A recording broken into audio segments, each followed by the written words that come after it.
Assalamualaikum warahmatullahi wabarakatuh. Innal hamdalillah nahmaduhu wa nasta'inuhu wa nastahdihi wa nastaghfiruh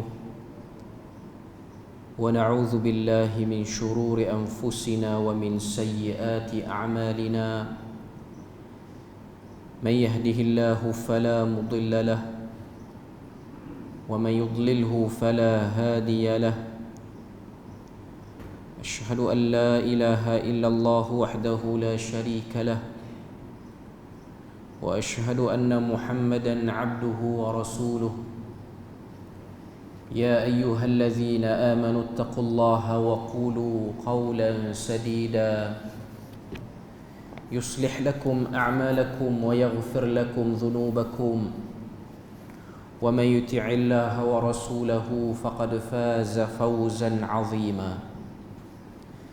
الحمد لله الذي بنعمته تتم الصالحات. ربنا آتنا من لدنك رحمة وهيئ لنا من أمرنا رشدا.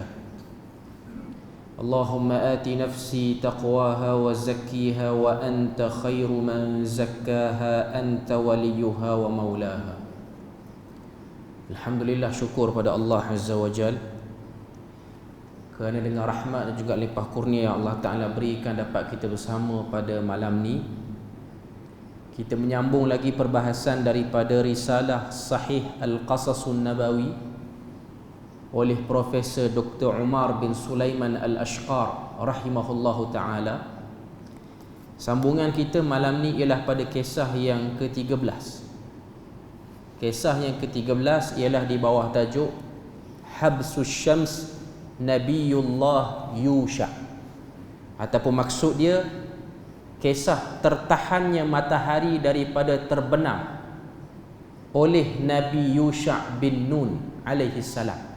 Maknanya matahari itu ditahan kerana dia. Pada kisah yang ke-13 ni kita akan tengok kesinambungan dengan kisah sebelum ni. Kisah sebelum ni menceritakan tentang penentangan daripada Bani Israel kepada Rasulnya Musa alaihi salam setelah datangnya satu orang yang bernama Samiri yang telah membuat satu patung yang berbentuk anak lembu, dan akhirnya daripada patung itu berlakunya kesyirikan, berlakunya penyembahan kepada patung itu, dan dibuat satu propaganda mengatakan Tuhan yang disembah oleh Musa ialah patung anak lembu yang dibuat oleh Samiri. Pertama kita kena tahu Samiri dia bukan daripada Bani Israel. Satu orang yang datang daripada kawasan tempat yang tak diketahui, daripada keturunan yang tak juga disebut dalam mana-mana riwayat secara jelas. Ada riwayat-riwayat yang sebut tentang Samiri ini, tapi kesemuanya riwayat yang tak berapa kuat untuk dijadikan sebagai hujah nak mengatakan ianya betul menerangkan tentang asal siapa ataupun daripada mana datangnya Samiri.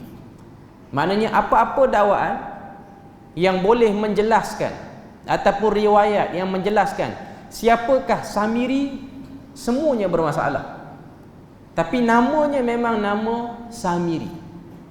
Sebab tu kalau tuan-tuan, puan-puan dengar berlega di media sosial ni, ada satu orang TikTokers, istilah sekarang lah orang muda, dia sebut Samiri ni anak angkat kepada Jibril. Satu orang yang terkenal jugalah, terkenal dengan benda-benda yang pelik-pelik daripada video dia. Saya tak nak sebut nama, tapi tuan-tuan boleh kenali dia daripada video yang dia sebut tentang Samiri itu ialah anak angkat Jibril kerana mengambil kebaikan ataupun benda pelik daripada Jibril, iaitu daripada kesan tapak kaki Jibril yang menyerupai manusia atas muka bumi ni. Dia ambil tanah yang dipijak oleh Jibril yang menyerupai manusia itu, lalu daripada tanah itulah terhasilnya patung anak lembu yang boleh bersuara itu.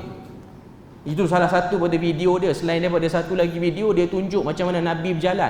Yang tuan-tuan tengok video Nabi berjalan kalut macam orang lipas kudung tu. Yang tu tak betul lah tu. Nabi tak berjalan cara macam dia berjalan, tu dia yang berjalan, bukan Nabi yang berjalan. Okay. Cuma dia banyaklah buat benda-benda yang pelik-pelik lah. Okay. Cuma apa saja riwayat yang menceritakan tentang Samiri, maknanya asal dia daripada mana, dia punya kaitan dengan itu ini, tidak dapat dijelaskan dengan tepat kerana semuanya bermasalah, kecuali dia datang kepada Bani Israel. Yang tu memang disebut dalam hadis-hadis yang telah kita sentuh pada kisah sebelum ni, iaitu kisah yang ke-12. Datangnya dia melakukan ataupun menjadikan Bani Israel ni divert, gelong ke arah lain, iaitu tidak mentauhidkan Allah Ta'ala, mensyirikkan Allah Ta'ala dengan menyembah patung. Okay. Untuk susunan dalam buku ni, kisah yang ke-12 ialah kisah penghabisan, penamat untuk Nabi Musa. Kisah yang ke-13 yang kita nak bahas pada malam ni, iaitu kisah Nabi Yusha bin Nun. Ianya ialah kisah yang berlaku selepas kewafatan Nabi Musa. Nabi Yusha bin Nun ialah Nabi yang tidak dibilang dalam 25 orang Nabi dan Rasul yang kita kenali ataupun kita maklum. Daripada Adam sampai Muhammad, kita tak akan jumpa antara semua tu namanya Yusha bin Nun. Daripada mana datang? Datang daripada riwayat-riwayat yang terpencil. Riwayat-riwayat yang taklah terlalu kuat, tapi taklah juga terlalu lemah. Antaranya ialah riwayat yang kita akan tengok nanti, iaitu riwayat daripada Imam Ahmad. Nabi sebut, Nabi kata, inna syamsa la tuhbasu ala basharin illa liyusha. Nabi sebut. Ini hadis yang diriwayatkan oleh Imam Ahmad, dan sebahagian penilai para ulama hadis menyebutkan sanad hadis tu okey. Tak ada masalah yang berat sangat sanad hadis tu. Okey. Nabi kata matahari tidak tertahan kepada mana-mana manusia melainkan pada satu orang yang bernama Yusha. Layali sara ila Baitul Maqdis, iaitu pada hari-hari dia berjalan menuju ke Baitul Maqdis. Dia ada cerita panjanglah. Okey. Cuma hadis yang diriwayatkan oleh Bukhari dan Muslim daripada Abu Hurairah, Nabi tak sebut nama. Riwayat Ahmad Nabi sebut nama. Nabi kata Yusha. Okay. Kalau kita tengok dalam kitab-kitab tafsir ataupun sebelum pada itu lagi dalam Al-Quran, ada tak isyarat menunjukkan Nabi Yusha dan kedudukan dia dengan Nabi Musa? Kalau kita baca dalam suratul Kahfi, kita akan tengok bila mana sampai pada part pertemuan Nabi Musa dengan Khidir, arahan daripada Allah Ta'ala untuk Nabi Musa pergi bertemu dengan Khidir. Nabi Musa bawa satu orang teman, satu orang pembantu.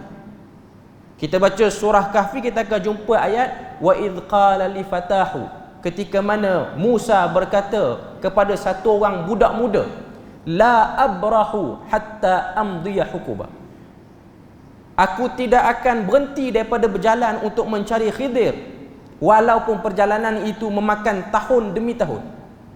Dalam Quran sebut li fatah, satu orang lelaki muda, umur belasan ataupun awal 20-an. Buka tafsir Ibn Kathir, buka Qurtubi, buka At-Tabari yang lagi awal lagi, kita akan tengok ada riwayat-riwayat sokongan daripada Israiliyat yang menunjukkan namanya ialah Yusha. Yusha bin Nun. Ini ialah salah seorang daripada pendamping, orang yang rapat dan menjadi pembantu kepada Nabi Musa AS. Okay. Untuk kisah pada malam ni, kita akan tengok satu hadis yang dibawa oleh Imam Bukhari dan juga Imam Muslim dalam kitab mereka, iaitu Sahih Bukhari dan Muslim, daripada sahabat bernama Abu Hurairah. Okay. Kita tengok hadis ni. An Abi Hurairah radhiyallahu anhu qala, daripada Abu Hurairah radhiyallahu anhu berkata, qala Rasulullah sallallahu alaihi wasallam, bersabda Nabi sallallahu alaihi wasallam, ghaza nabiyyun minal anbiya, telah berperang satu orang nabi daripada nabi-nabi. Tak sebut nama. Nah, riwayat ni hanya sebut telah berperang satu orang nabi daripada nabi-nabi yang banyak. Nabi dan Rasul tak terhad pada 25, cuma yang maklum 25 orang. Riwayat daripada Abu Darda Bila mana sahabat tanya berapakah bilangan Nabi dan Rasul, banyak, 24,000 Nabi dan Rasul pada bilangan yang lain. Cuma nak sebutnya dalam riwayat ni Nabi tak detailkan. Ni riwayat Bukhari dan Muslim. Faqala liqaumihi, kata Nabi, lalu berkatalah Nabi yang berperang ini, kalau kita nak pakai pandangan kata dia Yusha, maka kita sebutlah namanya Yusha. Berkata Yusha kepada kaumnya, la yatba'ni rajulun malaka bud'a imra'atin wa huwa yuridu an yabniya biha walamma baina biha wala ahadun bana buyutan wala yarfa'u suqufaha wala akhir ashtara ghanaman aw khalifatin wa huwa yantadhiru wiladaha. Apa maksud hadis ni? Kata Nabi sallallahu alaihi wasallam, Nabi Muhammad kata, Nabi yang berperang ni, dia bawa bersama dengan dia sekumpulan manusia yang merupakan tentera, dan ini ialah daripada Bani Israel, dan ini ialah saki-baki daripada pengikut Nabi Musa. Sekarang ni dia yang memimpin, dia yang menjadi ketua kepada kelompok ni, iaitu Yusha ni. Mereka telah diarahkan oleh Allah Ta'ala untuk pergi berperang pada satu tempat. Riwayat Ahmad sebut peperangan itu ialah di Baitul Maqdis. Riwayat Bukhari Muslim tak sebut. Bila mana perjalanan nak menuju ke tempat perang, medan perang tu, Nabi Yusha dia kata, la yatba'ni rajulun malaka bud'a imra'atin. Jangan mengikuti kumpulan ini satu orang yang teringat akan isterinya yang baru dikahwini. Mana-mana orang yang baru kahwin ada dalam kumpulan tentera ni, berpisahlah, jangan ikut kumpulan ni. Dalam hadis ni kata, mana-mana lelaki yang telah mengahwini perempuan tapi belum sempat bersama dengannya, jangan ikut. Kerana perjalanan perang ini tidak akan memberi apa-apa kebaikan. Fokus dia terganggu, dia duk teringat ke bini dia. Jadi kumpulan ni keluar. Walamma baina biha, sekiranya dia dah bersama, dia boleh join balik. Dan kumpulan yang kedua, kata Nabi Yusha, wala ahadun bana buyutan walam yarfa' suqufaha. Dan orang yang telah mendirikan tiang-tiang untuk membina rumah tetapi belum memasang atap. Tiang dah ada, atap tak ada. Yang ni pun jangan bersama dengan kumpulan kita. Walal akhar ishtara ghanaman aw khalifatin wa huwa yantadhiru wiladaha. Dan kumpulan ketiga, orang yang telah membeli binatang ternak, iaitu kambing ataupun apa-apa saja benda ternakan, kambing, lembu, unta, yang sedang bunting untuk melahirkan anaknya. Maknanya kambing yang nak beranak, unta yang nak beranak, dia beli, pun jangan ikut kumpulan kita. Maknanya ada 3 kelompok yang tak dibenarkan ikut perang sekali dengan Nabi Yusha. Yang pertama, yang baru kahwin, baru sangat kahwin, tak bersama, tak duduk lagi dengan isteri dia. Yang kedua, orang yang buat rumah tak siap lagi. Yang ketiga, orang yang beli binatang ternak dan binatang ternaknya menunggu masa untuk membiak. 3 kelompok ni jangan dia masuk dalam kumpulan kita untuk perang. Faghaza fadana minal qaryah salat al-asr. Maka bergeraklah Nabi Yusha ke satu kawasan yang disebut dengan qaryah. Qaryah ni kawasan kampung lah. Qaryah dalam bahasa Arab maksud dia kampung. Memasuki Nabi Yusha dengan kumpulan perang yang sikit, dengan sebab 3 kelompok tu dah dikeluarkan. Dia orang berperang dengan musuh, dan peperangan itu berlangsung sampai kepada waktu asar. Au qariban min zalik. Riwayat sebut ataupun hampir kepada waktu asar. Maknanya sama ada dah asar ataupun hampir kepada waktu asar. Faqala lisyams. Nabi Yusha ketika mana perang tu tengah sengit, daripada awal pagi sampai ke petang, perang tu tak selesai. Peperangan tu mengikut riwayat-riwayat yang lain berlaku pada hari Jumaat. perang yang telah dipimpin oleh Nabi Yusha bersama dengan Bani Israel yang telah disaring daripada 3 kelompok tu tadi. Ianya berlaku pada hari Jumaat. Ianya berlaku pada hari Jumaat. Punya lama perang tu, sebenarnya perang dalam masa sehari ni tak lama. Dia masih lagi ada sirah peperangan yang lain yang makan masa bulan pun ada. Antara peperangan yang pendek berlaku dalam sirah Nabi Muhammad ialah perang Uhud. Perang Uhud paling pendek, dia tak hampir sehari pun. Hampir sehari tapi tak komplit sehari. Maknanya daripada awal pagi sampai ke petang ataupun nak maghrib lah. Untuk kes Nabi Yusha ni, dia risau kalau matahari terbenam, Bani Israel dia kena stop perang sebab hari Sabtu ialah hari tak buat apa-apa untuk Bani Israel. Kena ibadah.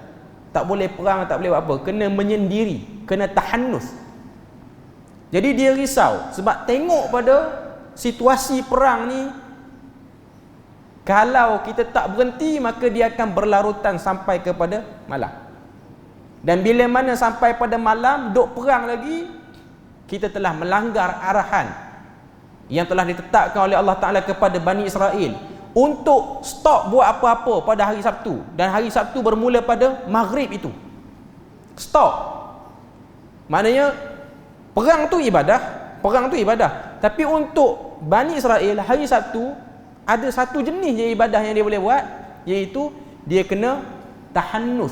Sehari suntuk. Tahannus ni maksud dia apa? Menyendiri. Istilah orang kita sebut bersuluk. Sebab apa dia kena hari Sabtu? Sebab ada riwayat dalam At-Tabari, Bani Israel telah ditawarkan oleh Allah Ta'ala seperti mana umat Nabi Muhammad, iaitu hari Jumaat sebagai hari beribadah dengan mendirikan salat Jumaat macam kita. Tapi dia bebal, dia tak nak yang tu. Dia rasa pendek sangat. Akhirnya dia bagi yang berat sikit, iaitu hari Sabtu kamu kena ibadah, tapi bukan macam hari Jumaat. Hari Jumaat kena ibadah zuhur je. Hari Sabtu daripada subuh sampai subuh Ahad baru stop. Sehari suntuk. Okay. Jadi dia orang dah terima yang tu, peribadatan pada hari Sabtu. Akhirnya Nabi Yusha ni dia risau sebab perang masih lagi berlangsung, masih lagi sengit. Lalu dia telah berdoa pada Allah Ta'ala dengan mengharap supaya matahari tertahan, tidak terbenam. Tapi cara dia berdoa tu macam dia beri arahan kepada matahari. Faqala lisyams, dan telah berkata Nabi Yusha kepada matahari, innaki ma'muratun wa ana ma'mur. Maksud hadis ni, kamu makhluk Allah yang tertakluk dengan arahan daripada Allah Ta'ala, dan aku pun sama, makhluk yang tertakluk dengan arahan daripada Allah Ta'ala. Allahumma hbisha alaina, ya Allah, tahanlah matahari itu daripada terbenam. Fahubisat hatta fatahallahu alaihim. Lalu Allah Ta'ala tahan matahari tidak terbenam sehingga diorang menang dalam peperangan menentang musuh. Musuh ni tak sebut bangsa apa, orang kulit apa, tempat pun tak sebut dengan detail, tapi banyak riwayat menyebutkan ianya ialah Palestin ataupun Baitul Maqdis dengan nama lainnya. Okay. Jadi dalam hadis yang kita dengarkan tadi, hadis yang diriwayatkan oleh Bukhari dan Muslim, ceritanya ialah doa Nabi Yusha menyebabkan matahari tertahan daripada terbenam.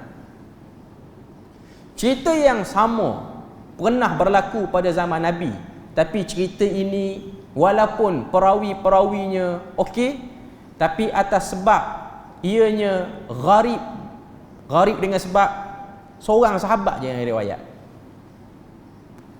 Sahabat lain tak riwayat.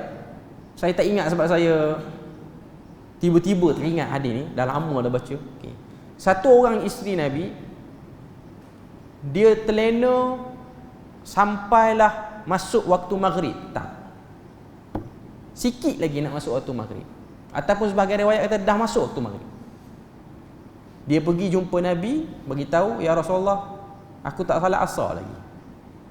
Akhirnya Nabi berdoa kepada Allah Ta'ala, matahari yang terbenam tu naik balik, jadi asar balik. Perawi-perawinya okey. Cuma sebab apa hadis tu problem? Sebab seorang saja sahabat yang riwayat, iaitu isteri Nabi. Kalau matahari yang dah terbenam naik balik, dia tak akan boleh seorang je perasan. Dia kena satu bandar, satu kawasan perasan. Sebab tak ada sahabat-sahabat lain kata, kenapa hari ni pelik? Matahari dah jatuh naik balik. Dia mesti akan menjadi satu benda yang mengejutkan. Dia bukan benda yang boleh berlaku seorang. Walaupun perawi dia problem. Sebab tu dalam hadis ni, dia bukan semudah semua perawi okey, hadis tu sahih. Tak juga. Kadang-kadang kalau benda tu tak masuk akal, walaupun perawi dia okey, pun dia tidak diberikan kedudukan yang sepatutnya. Maknanya tak boleh kata sahih lagi lah. Dengan sebab benda tu tak masuk akal. Sebab dia mesti ramai orang perasan pada hari itu. Okay. Cuma macam saya sebut tadi lah, walaupun perawi dia okey, hadis tu tak termasuk dalam hadis yang sahih. Tapi untuk kes ni, dia tertahan daripada terbenam. Dia bukan dah terbenam naik balik, tertahan daripada terbenam. Allah Ta'ala tahan matahari pada hari itu supaya tak masuk hari Sabtu, sehingga Bani Israel bersama dengan Nabi Yusha telah berperang dan Allah Ta'ala memberikan kemenangan kepada Bani Israel dengan sebab bersungguh-sungguhnya mereka lawan musuh. Okay. Tapi sebenarnya kalau kita tengok dalam dalam riwayat ni ada sambungan lagi. Sambungan dia, lepas selesai perang, fajama'al ghanaim, Nabi Yusha pun himpunkan ghanimah, harta rampasan perang. Faja'at ya'ni an-nar litakulaha falam tat'amha. Lalu datanglah api daripada bawah bumi untuk bakar semua harta rampasan perang, tapi tak terbakar. Untuk umat terdahulu, lepas perang, himpun harta, akan ada api daripada bawah ataupun daripada atas yang sambar dan akhirnya hilang. Beza dengan umat akhir zaman, Nabi Muhammad, bila mana berlaku perang, kita boleh ambil manfaat daripada harta perang tu, kita boleh milikinya. Bahkan ada satu bab dalam fiqh dia panggil khumus. Khumus ni ialah pembahagian daripada ghanimah itu. Maknanya nak sebut oleh kita bahawasanya ini rahmat Allah Ta'ala kepada umat akhir zaman. Cuma berlaku pada kes Nabi Yusha ni, api keluar, harta tak hilang. Apa petanda dia? Petanda dia ada di kalangan tentera ni sembunyikan harta ghanimah, tak himpun habis, tak himpunkan habis, ada yang simpan untuk peribadi. Okay. Bila mana api tu tak tarik harta tu, faqala, kata Nabi Yusha, inna fikum ghulula, ada di kalangan kita ni yang telah manipulate harta ni. Ghulul ni maksudnya dia eksploitasi, dia simpan lah. Harta tu banyak sangat tapi dia ambil sikit. Lalu apa cara nak bagi orang-orang yang sembunyikan harta tu keluarkan harta? Sebab Bani Israel ni dia ada satu perangai, dia tak akan mengaku secara sudah. Tak mengaku dia orang. Maka kata Nabi Yusha, setiap kabilah yang ada ni, Bani Israel ada 12 kabilah. Setiap kabilah yang ada kena keluarkan satu orang untuk bai'ah dengan aku, dan bai'ah itu akan menjadi satu cara untuk memastikan tak ada di kalangan dia orang yang sembunyikan harta rampasan perang. Falyubayi'ni min kulli qabilatin rajulun, hendaklah setiap satu orang lelaki daripada setiap kabilah yang 12 ni keluar bai'ah pada aku. Falaziqat yadu rajulin biyadihi, bila mana proses nak bai'ah tu berjalan, lalu ada satu orang daripada kabilah Bani Israel ni, tangan dia melekat dengan tangan Nabi Yusha, tak boleh tarik. Maknanya waktu dia bersalam tu, dia tak boleh tarik. Kalau dia boleh tarik, dia tak curi harta. Okay. Tak boleh tarik. Okay. Bila mana ada satu kelompok tak boleh tarik ni, satu orang yang tak boleh tarik ni, maknanya kabilah dia dah ambil harta tu. Nabi Yusha kata, fikumul ghulul, dalam kalangan kamu ni ada yang curi harta. Okay. Falyubayi'ni qabilatuk, panggil semua kabilah kamu dan kita bai'ah, maknanya kita pegang tangan ramai-ramai. Bila mana pegang tangan ramai-ramai, ada yang terlepas. Dalam hadis ni kata falaziqat yadu rajulain aw thalathatin biyadihi. Ada 2 ke 3 orang melekat, tak boleh tanggal. Melekat betul. Maknanya inilah muka-muka yang telah mencuri harta. Faqala fikumul ghulul. Kata Nabi Yusha, kamu semua ni sembunyi harta. Faja'u bira'sin baqaratin minaz zahab. Bila mana dia orang diinterogasi, mana harta tu?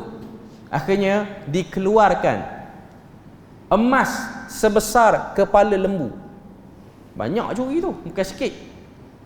Emas besar kepala lembu. Lembu sana, bukan lembu kita.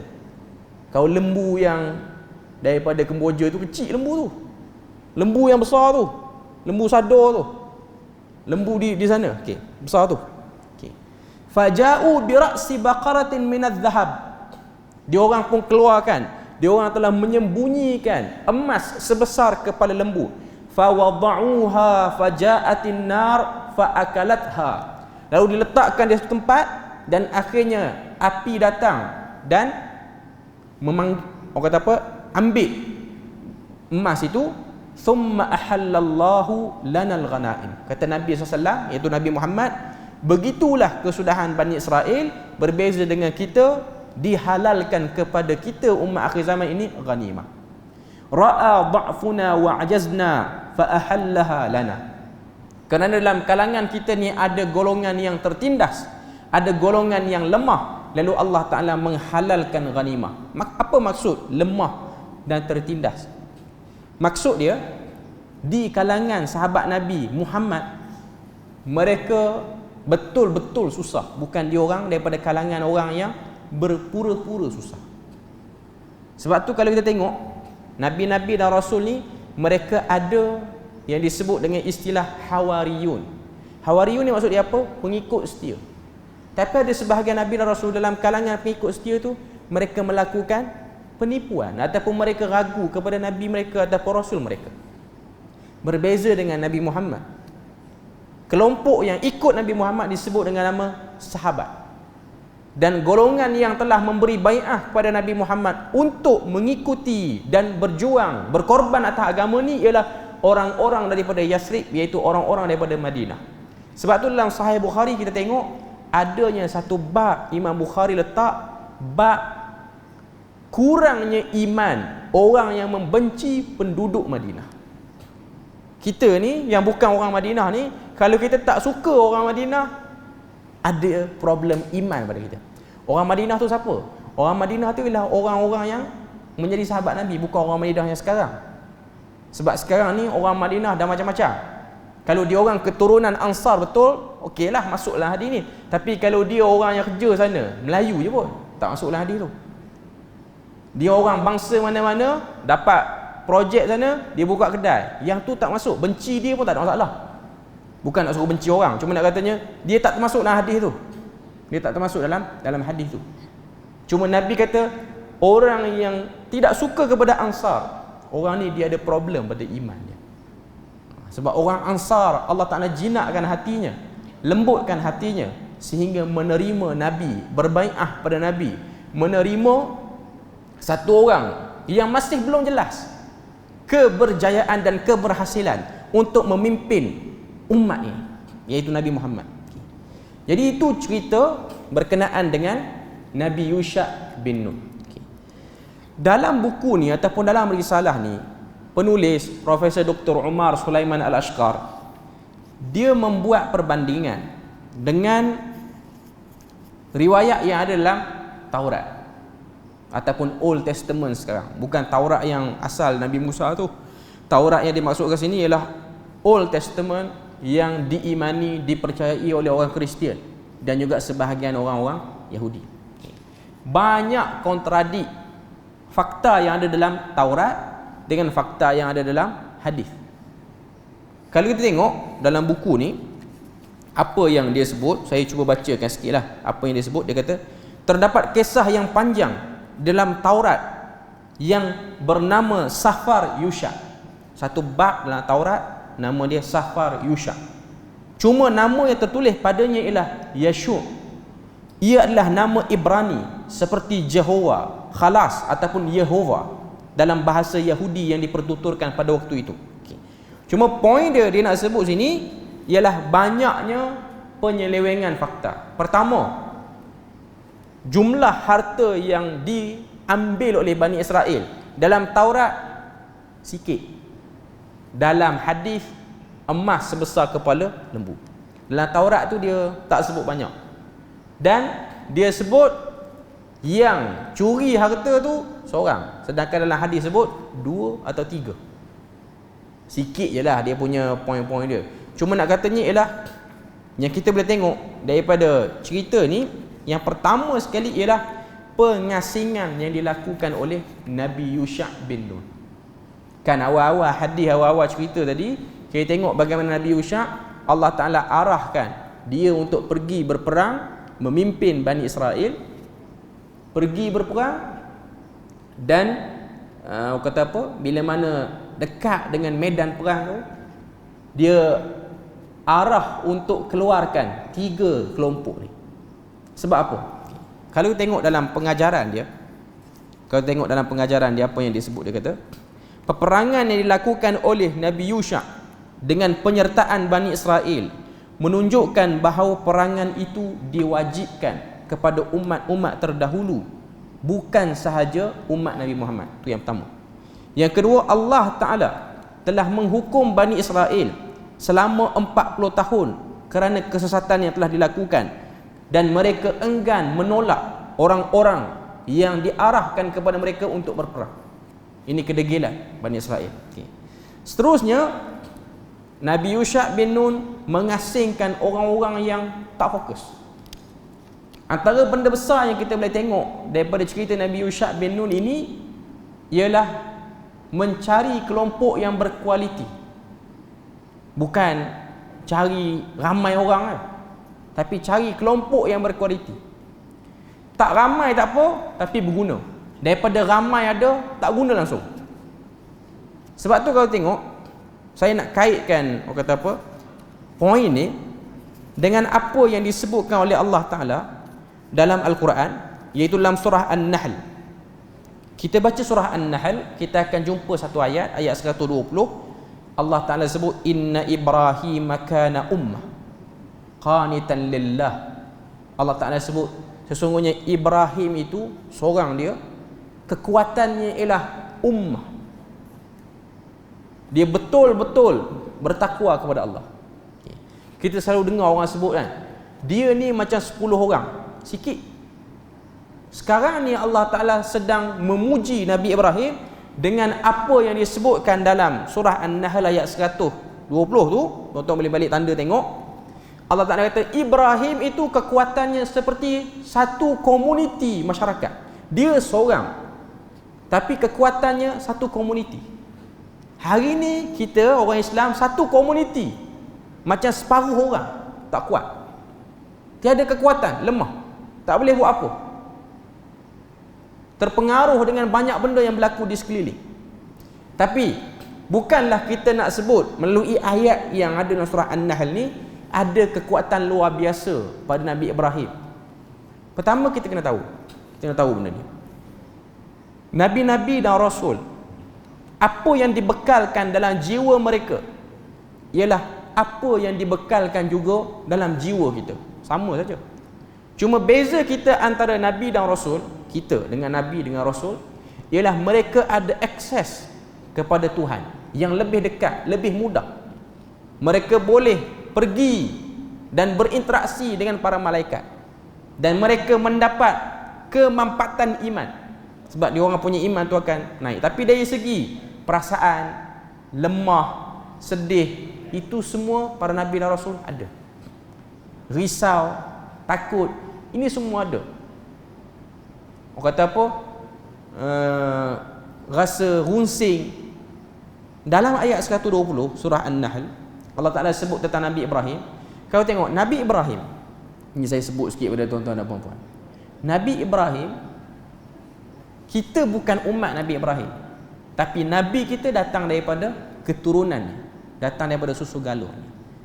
antara besarnya kedudukan Nabi Ibrahim, petanda kepada besarnya kedudukan Nabi Ibrahim, kita kena sebut nama dia dalam salat kita. Sebab tu ada part nama dia selawat Ibrahimiyah. Bahkan Nabi Ibrahim bukan hanya dilihat elok oleh orang Islam, tapi dilihat elok oleh beberapa agama-agama yang lain di dunia ni. Antaranya ialah agama Yahudi dan juga agama Kristian, meletakkan Nabi Ibrahim pada kedudukan yang elok. Bahkan sebahagian pengkaji agama-agama di dunia, mereka buat kesimpulan, walaupun kesimpulan ni belum kata putus muktamad, personaliti seperti Ibrahim itu wujud juga dalam agama-agama yang tersebar di sebelah Asia kita ni, Asia Tenggara, ataupun agama-agama yang tersebar di kawasan tamadun Indus. Antaranya ialah yang ada dalam agama Hindu. Sebab tu dalam Hindu dia ada satu dewa ataupun satu personality yang dinamakan dengan Brahma. Kita tengok Brahma, Ibrahim, nama lebih kurang. Sebab Brahma tu isteri dia ialah Saraswati. Itu dalam agama Hindu. Kita belajar sirah, Ibrahim kahwin dengan Sarah.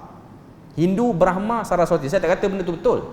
Cuma saya kata kekuatan Nabi Ibrahim itu, pengaruh dia tu, walaupun dia dikenali dalam agama lain sebagai personality lain, mungkin, okay.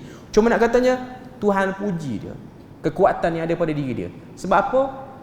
Ibrahim itu ialah qanitan lillah. Bila mana dia datang satu arahan, datang satu perintah daripada Allah Ta'ala kepada Nabi Ibrahim, apa respon Nabi Ibrahim? Dia terus buat tanpa dia rasa ragu. Dan bukan mudah untuk berpendirian seperti dia. Kalau kita baca cerita Nabi Ibrahim yang terkenal ni, ialah waktu arahan menyembelih anak dia, dia tu dahlah payah dapat anak, tiba-tiba anak yang sudah mula boleh makan jasa, sebab Nabi Ismail ni dia dah mula remaja pada waktu tu, dia mimpi dia sembelih anak dia, dan lepas pada tu dia buat arahan seperti mana yang Allah Ta'ala suruh. Dan perjalanan nak pergi sembelih tu pun bukan mudah. Sebab tu dia punya kesinambungan. Bila mana kita buat haji, kita ada part kena melontar apa semua tu. Tujuan dia apa? Tujuan dia ialah untuk mengimbau balik kehidupan Nabi Ibrahim. Sebab kita ni lepas pada Aidilfitri ni, kita akan menuju kepada haji pula. Ini antara upacara-upacara besar yang ada pada orang Islam, dan dia syiar. Selain daripada hari raya tu syiar, nanti kita nak pergi menuju sebulan dua lagi ke arah syiar yang lagi besar, fasa waktu yang lagi hebat, iaitu bulan Zulhijjah, dan kemuncaknya ialah pada musim haji itu. Dan ini ialah satu benda yang kita kena on track. Sebab kau tengok dalam hadis Nabi sebut, Allah Ta'ala ni suka tengok hamba dia berwukuf di Arafah dalam keadaan rambut kusut masai, dalam keadaan badan muka yang berdebu. Lebih kurang hadis tu. Apa yang kita nak tengok dan kita nak faham daripada hadis ni? Allah Ta'ala nak tengok dan suka tengok hamba dia berpenat lelah dalam ibadah. Tapi kalau dia berpenat lelah pada benda lain, dia berpenat lelah kepada menuruti hawa nafsunya, ia adalah satu benda yang merugikan. Merugikan diri dia, tak merugikan Tuhan pun. Merugikan diri dia. Sebab tu kalau tengok dalam banyak sirah para Nabi dan Rasul, mereka mementingkan kualiti keimanan. Tak ramai tak apa, tapi kualiti keimanan. Bila mana satu orang tu dia berkualiti, dia boleh menggugah orang yang lebih ramai, komuniti yang lebih ramai, tanah yang lebih luas, semua boleh buat. Sebab tu tengok para sahabat, bila mana Nabi memberikan ilmu kepada para sahabat, apa jadi pada para sahabat? Daripada orang yang tak ada tamadun, akhirnya menjadi orang yang menjatuhkan tamadun dan membina tamadun baru. Itu dalam Khulafa Ar-Rashidin. Okay. Kita tengok lagi apa istifadah yang ada dalam cerita ni. Ada 10 yang dia senaraikan, tapi saya tak sebut semualah. Okay. Yang ketiga dia sebut, hadis ini membimbing para pemimpin agar tidak menyerahkan tugas-tugas besar kepada orang yang hati mereka sibuk dengan perkara yang menghalangi mereka untuk menunaikannya. Perbuatan Nabi Yusha, dia kata orang yang baru kahwin tak payah join perang. Orang yang tengah duk buat rumah tak payah join perang. Orang yang baru beli binatang ternak, yang nak tunggu binatang ternak dia membiak, tak payah join perang. Maksud dia apa? Dia orang sedang menggalas tugas yang besar, iaitu perang. Perang ni tak boleh disertai oleh orang yang fikir benda-benda yang lekeh, fikir benda-benda yang kecil. Dia kena orang yang fokus, orang yang boleh tahan. Sebab tu militeri, ketenteraan ialah berkaitan dengan ketahanan mental. Sebab tu kita akan tengok macam mana orang yang duduk dalam ketenteraan, dia ada latihan-latihan yang tak biasa dengan citizen ni, dengan orang-orang biasa ni. Kita nak kena tidur tempat yang selesa, nak kena tidur kawasan yang rata. Orang yang duduk dalam bidang ketenteraan, orang yang dilatih untuk jaga negara, dia orang di training untuk tidur dalam air pun boleh tidur. Mungkinlah ada latihan macam tu. Maknanya tak payah fikir, tidur. Tak payah nak, orang kata apa, nak manja-manja sangat. Ini ialah satu kekuatan yang tidak ada pada semua orang. Orang tertentu saja yang ada. Jadi poin dia ialah menggalas tugas yang besar ialah orang-orang yang fokus. Kalau kita nak bagi dia tugas besar, dia minta imbalan-imbalan yang tak masuk akal, yang itu tak perlu. Itu ialah orang-orang yang demand. Tak perlu. Kita boleh lalu azan dulu. Kita sambung. Kita sambung sikit lagi. Apa yang kita boleh tengok daripada kisah Nabi Yusha yang jelas tadi ialah perlu orang yang lebih fokus untuk menggalas benda-benda yang penting, terutamanya tugas-tugas yang besar. Selain daripada tu, kita tengok dalam hadis ni bagaimana Allah Ta'ala tunjukkan bukti dan mukjizat dia. Satu part yang kita kena ada dalam hidup kita ni ialah kita kena sedar, kita rancang elok ataupun kita buat apa-apa, boleh tak jadi benda yang luar daripada akal? Jawapannya boleh. Allah Ta'ala boleh buat benda tu. Tapi kebanyakan benda, manusia bila mana dia nak sesuatu, dia kena mengambil asbabnya, kena ambil sebab, kena buat benda-benda yang mengarahkan ke arah benda-benda yang sepatutnya. Contoh yang saya sebut sini, satu orang yang lapar, cara nak hilangkan lapar dia ialah dengan makan macam-macam mana pun. Satu orang yang mengantuk, cara nak hilangkan mengantuk dia ialah dengan tidur. Sebab itu ialah hukum alam yang tak boleh kita ganggu. Walaupun dia boleh lengah, tapi dia tak akan sama dengan kaedah yang memang dah ditetapkan. Walaupun ada orang dia lapar, dia tidur, tapi dia belum lagi boleh menghilangkan laparnya, dan lupanya dia pada lapar tu tak sama dengan dia makan. Tapi dia boleh jadilah kalau dia nak hilang lapar dengan tak makan. Okay. Yang terakhir, penutup kita. Walaupun Nabi Yusha telah bersihkan tentera dia daripada 3 kelompok tadi itu, dalam masa yang sama duk perang sampai matahari tertahan, masih lagi ada kelompok manusia yang mencuri harta rampasan perang. Nak sebut apa daripada cerita ni? Kita ejah tara mana pun, nak pastikan tim ni yang paling terbaik, mesti ada yang rosak seorang dua, mesti ada yang bermasalah. Kita orang utara sebut apa? Mangkang, tak guna. Orang Terengganu sebut dah orang cetong, tak ada isi apa. Maknanya bubuh lateng pun tak ada isi apa. Okay. Ini ialah nak sebut pada kita bahawasanya ragam manusia kita akan temu benda tu. Kita akan jumpa, kita ejah, kita susun tim elok dah, sepatutnya tak jadi, dia boleh jadi. Itu ialah peratus yang kita kena ada dalam hidup. Kita rancang elok, mesti akan ada juga sikit yang merosakkan perancangan tu.